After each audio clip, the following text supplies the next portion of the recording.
Hello, welcome to this awesome forecast video where I'm going to show you how to account for accruals.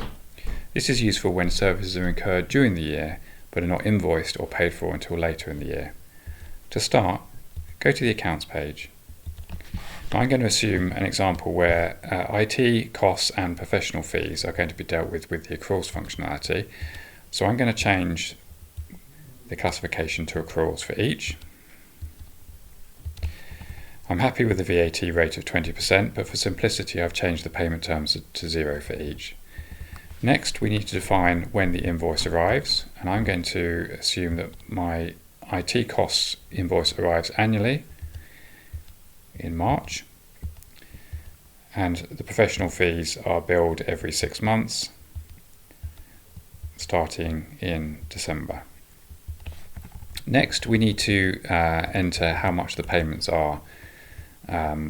I know from my P&L that I've estimated that the charge for each of these categories is 120 a year.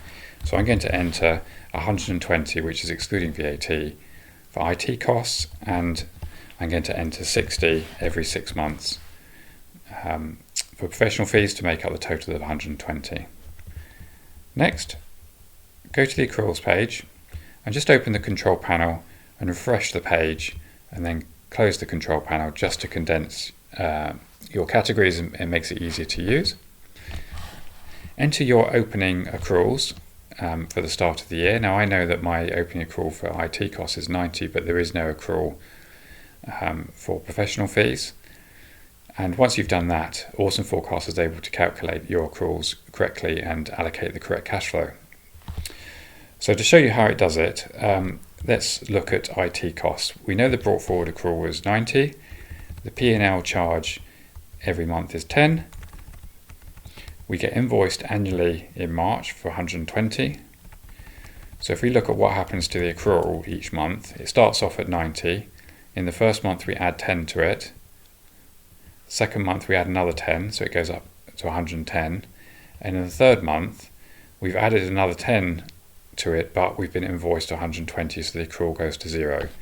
And then the accrual calculation starts again for the new year, 10, 20, 30, 40, and counts up for the remainder of the year.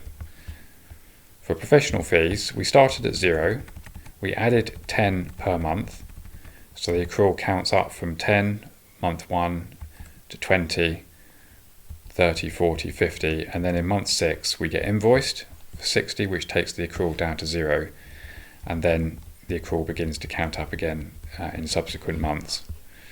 Now finally, let's look at what's happened to the cash flow for those two categories.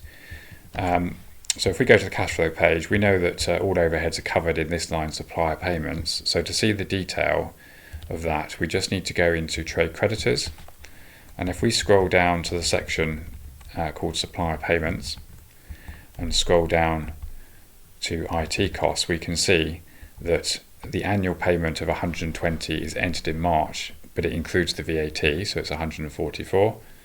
And we can see that the professional fees invoice of 60 is in June and December, and it includes VAT, which is why it's 72 rather than 60.